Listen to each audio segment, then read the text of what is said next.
As the sun makes its diurnal appearance, beckoning the dawn of a new day, you'll find this man working his magic on the Yamaha C3 grand piano. Tucked away in the corner of the main stage at this year's Vancouver Island MusicFest, this is showtime for the piano tuner, as he intimately listens and tweaks the inner workings of what is known as the king of instruments. His skills are specialized and suit his temperament.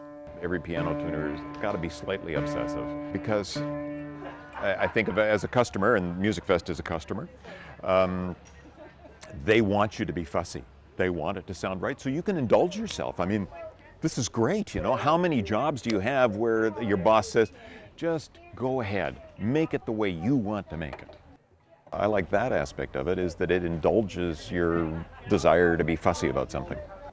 And the line between fussiness and perfection is ever so delicately fine. As you tune it, you listen to it, and most times you're doing a couple of passes, you're tuning it at least twice. Usually, you know, the first pass kind of gets it close, and then the second one is actually tuning. As I always say, the first one doesn't count. The second one is when I'm actually working.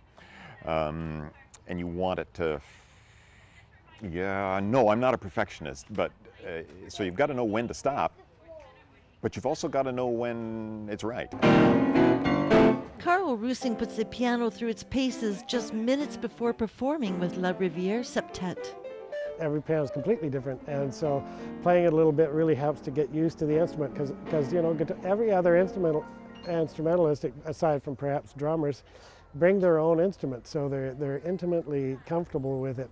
On piano, it's completely different, because every piano, it might be hard, maybe a harder action, might be softer, there might be notes that really stick out for you in a piano, and there may be ones you want to emphasize and ones you want to de-emphasize. So playing around on the piano a bit is invaluable, really, just to get used to it.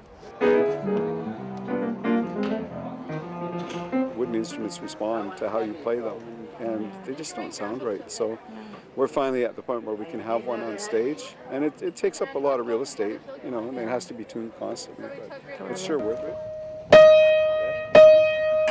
There are more than 12,000 parts, moving and stationary, in a piano, and that's more than a car. And the idea is to be seamless.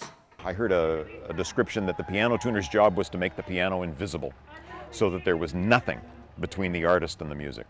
And I sort of taken that to heart. I think that's a very good description of what you do. You try to make the piano invisible so that it does not get in the way of the music. Invisible, and just for today, one could say perfect. In the Comox Valley, I'm Margie Greaves.